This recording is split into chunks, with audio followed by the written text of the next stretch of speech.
lot of Americans haven't gotten a pay raise in years, and they can't find jobs that pay enough to actually cover their expenses. And trade agreements like NAFTA are a big part of that, because NAFTA's core text actually included incentives to promote the outsourcing of good middle-class jobs. It also has protections for the big pharmaceutical companies and the banks that actually raise prices. So while our wages are going down, the expenses that we face are going up. And these things, of course, have nothing to do with trade, because the dirty little secret about NAFTA is it's not even mainly about trade. If you look at NAFTA sum total in 23 years, it may have made some big booming profits for a handful of really big multinational companies, but for working people in the US and Mexico, for small businesses, for independent farmers, it's been a disaster. And we got to replace it. Corporate America and the big money interests have told us that NAFTA is a good deal. I don't believe them.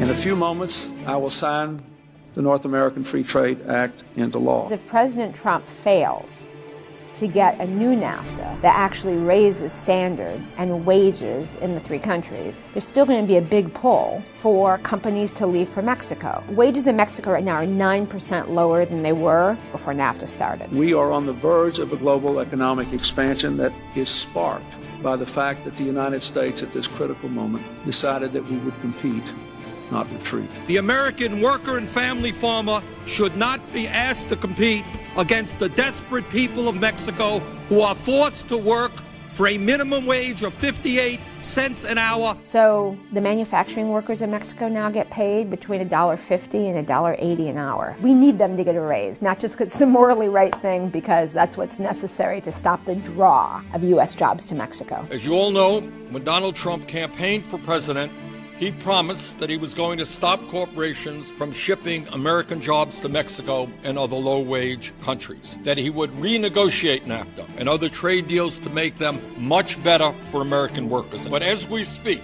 the renegotiation of NAFTA is being done behind closed doors, with 500 corporate lobbyists and executives who are working overtime to protect their interests at the expense of the working people of this country. We are here today to send a very loud and clear message to Donald Trump.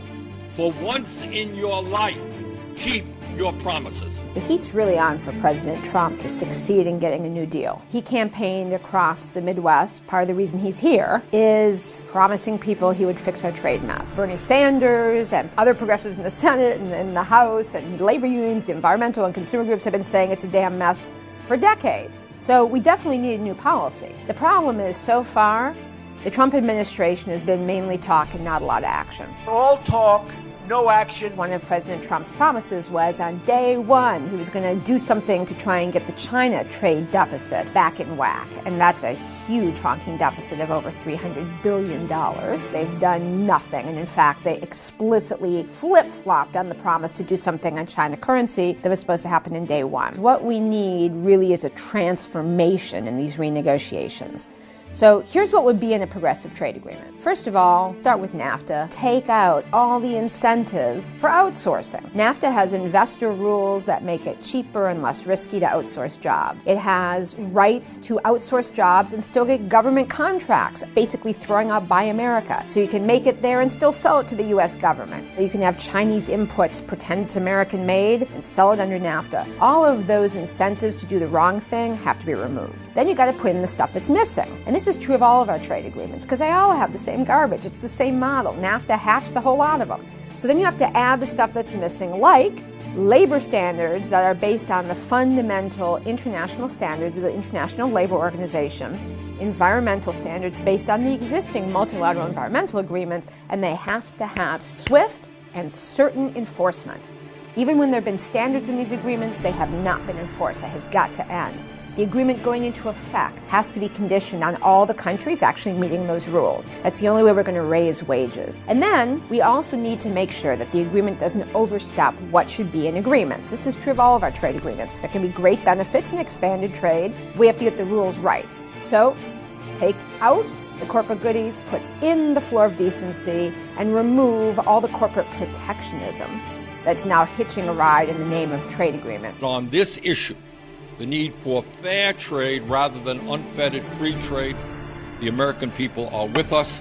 Let's go forward together, and let's create a trade policy that works for all of us, not just the CEOs.